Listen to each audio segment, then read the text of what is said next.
Majimbo Media. Maendeleo majimboni, mikutano ya wabunge na wasifu wa wabunge binafsi. Mwenyezi Mungu mtukufu, muumba mbingu na dunia, umeweka katika dunia serikali za wanadamu na mabunge mataifa ili haki yako itendeke. Kwa majina anaitwa Mhandisi Ezra John Choresa, mbunge wa jimbo la Biharamulo. Kama ulivyoniuliza, kwenye siku 100 za Daktari Samia Suluhu Hassan madarakani, ni nini kimefanyika kwa upande wa wilaya ya Biharamulo? Nadhani dhahiri mtakuwa mnakumbuka wakati wa kampeni, wakati wa uzinduzi, akiwa kwenye viwanja vya Tanganyika Packers, aliahidi baadhi ya mambo yatakayofanyika ndani ya siku 100 za utawala wake atakapokuwa ameingia madarakani. Moja ya ishu kubwa sana ilikuwa ni ishu ya ajira za sekta ya afya na ajira za sekta ya elimu, kwa sababu hii imekuwa changamoto kubwa na ni sehemu ambayo tumejenga vituo vingi vya afya, tumejenga zahanati, lakini tumejenga mashule mengi sana. Tulikuwa na uhaba wa watumishi especially kwenye yale maeneo mapya ili tuweze kuongeza tutoe huduma. Kwa upande wa Biharamulo, katika ajira zilikuwa zimetangazwa, nimepokea watumishi karibu 167. Ni grupu na kundi kubwa sana la watumishi ambao sikuwahi kulipata kwa muda mrefu sana tangu nimekuwa pale. Sekta ya afya pekee yake tulikuwa na watumishi zaidi ya 110. Kitu ambacho ni nadra sana kukipata. Kwa hiyo ni ahadi mojawapo ambayo ilitekelezwa na imefanyika vizuri sana. Lakini tunakumbuka kwamba aliongelea pia habari ya bima ya afya ndani ya siku 100, na kweli nyote mmeona Wizara ya Afya imefanya huo mchakato.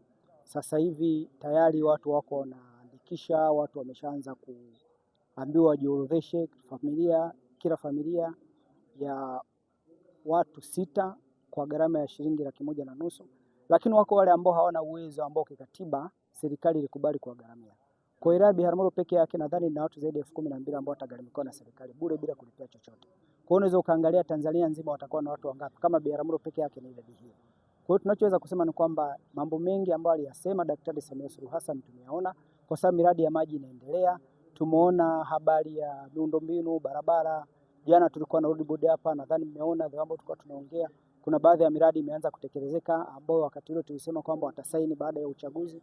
Lakini tukirejea hata katika habari ya nishati, wote ni mashahidi. Tumemaliza kupeleka umeme katika vijiji vyote vya Tanzania, tumeanza kupeleka umeme katika vitongoji. Imesainiwa mkataba wa kupeleka umeme katika vitongoji 9,009 nchi nzima.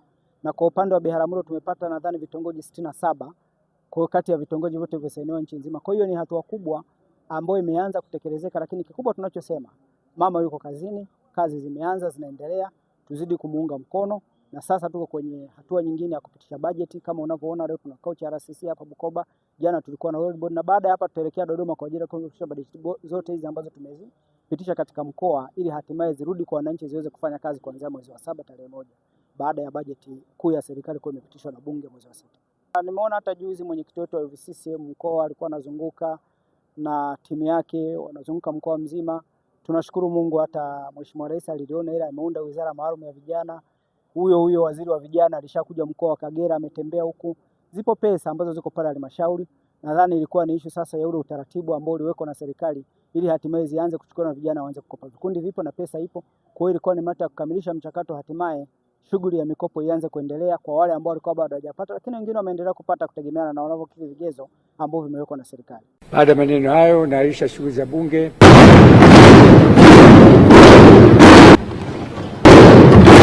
Majimbo Media.